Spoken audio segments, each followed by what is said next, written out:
The title is If Anyone Helps Right Before Death.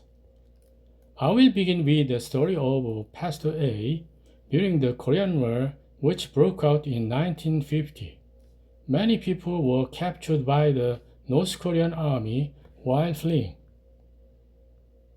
The investigator asked about their occupations.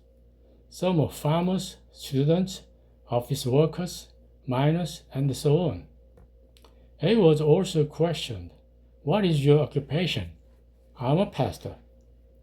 Even if A had hidden the fact that he was a pastor and said, for example, that he was an office worker, it would have been very disadvantageous if other aspects were bad. Since he said he was a pastor, the situation became very bad. After a few days, when people were called out of a detention place, they did not return. They were being killed as counter-revolutionaries. It was now about time for A's turn. An officer B arrived at night. B said, "A is the most vicious reactionary, so I must kill him myself. Come out." After A was dragged out and walked a long way along a mountain path, B untied A's ropes and let him go, saying, "I'm a son of a church elder, pastor. Please get out of the way." Then he fired a few shots in the air and left. The pastor narrowly escaped death. All the stories here are true. C.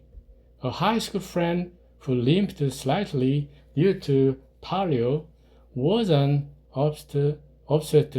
obstetrician from S university who also worked at a university hospital for several years. He lived a hard-working life and exercised consistently. This was because physical stamina was crucial for hospital work, including surgeries. One day, while running on a treadmill, he unfortunately passed away due to heart problems. Mr. D, who had finished ROTC and was serving as a platoon leader, died in an accident after jumping into the water to save a subordinate soldier who was being swept away during an operation in a summer flood, and now he was become a small memorial stone next to a ramp at our university. It's the small monument hearing the joyful sounds of junior male and female students chattering while sitting on nearby benches or passing by. There are also many unfortunate stories, such as traffic accidents, hiking accidents, accidents while exercising, deaths after receiving a vaccine, and fire accidents. If someone is saved from the brink of life and death by someone's help, there is nothing better. I would like to briefly examine such stories from the Bible. 1. Jairus' daughter was on the verge of death. Jairus, having faith, came to Jesus. When Jesus went to see his daughter, she was already dead. It was too late. Even doctors these days say the grandmother was passed away. Jesus raised his daughter. Jesus is the source of life, who is God the Son. That is the message. Mark, behold, there comes one of the rulers of the synagogue, Jairus by name, and when he saw him, he fell at his feet and besought him greatly, saying, "My little daughter lies at the point of death. I pray thee, come and lay thy hands on her, that she may be healed, and she shall live." Sometime later, while he yet spake, there came from the ruler of the synagogue's house certain which said, "Thy daughter is dead. Why troublest thou the master any further?" As soon as Jesus heard the word that was spoken, he saith unto the ruler of the synagogue, "Be not afraid, only believe." And he suffered no man to follow him, save Peter and James and John the brother of James. And he comes to the house of the ruler of the synagogue, and sees the tumult, and that wept and wailed greatly. And when he was come in, he says unto them, Why make ye this ado, and weep? The damsel is not dead, but sleeps. And they left him to scorn. But when he had put them all out, he takes the father and the mother of the damsel, and them that were with him, and entereth in where the damsel was lying. And he took the damsel by the hand, and said unto her, Talitha cumi, which is being interpreted, Damsel, I say unto thee, arise. And straightway the damsel arose and walked, for she was of the age of 12 years, and they were astonished with a great astonishment. 2. Other instances where Jesus raised the dead include Lazarus, John 11, 1-45, and the widow of Nain's son, Luke 7, 11-17. Please refer to them.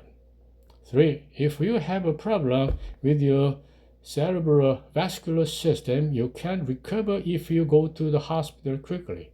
However, there was a person at the highest level of society who, perhaps because it was too late, suffered from hemiplegia for several years before passing away. A professor I saw in the United States continued to give lectures for several years with a crooked mouth, presumably due to Bell's palsy. It is said that if a blood vessel in the brain becomes blocked and some time passes, it cannot be cured. Human suffering of the body and soul originated from Adam's sin. The sick man's friends had faith. They even tore off the roof and lowered the patient's bed. There must have been great chaos beneath the roof. Stones and dust must have scattered and fallen from the ceiling.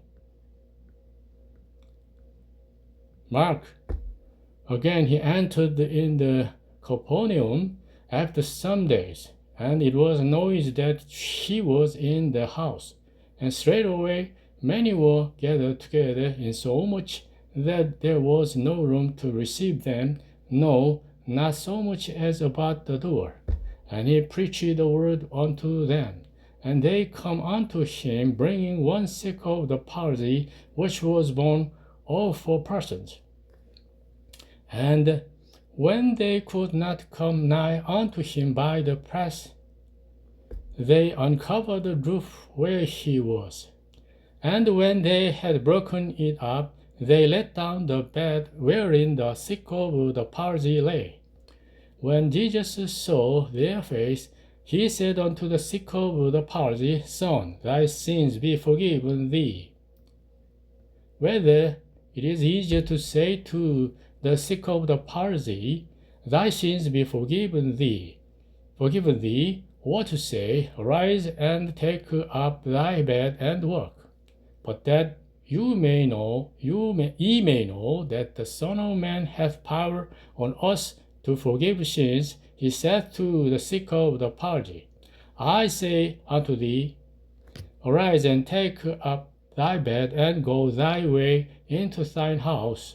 And immediately he arose, took up the bed, and went forth before them all, insomuch that they were all amazed, and glorified God, saying, We never saw it on this fashion. 5. Other healing miracles. In Luke 8, 43-48, a woman who had suffered from a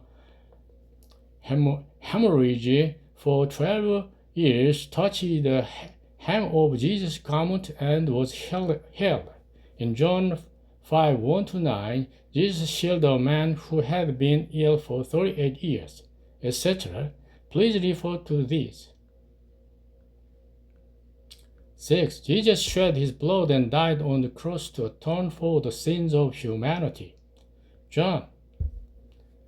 Where they crucified him and 2 others with him, on either side one, and Jesus in the midst.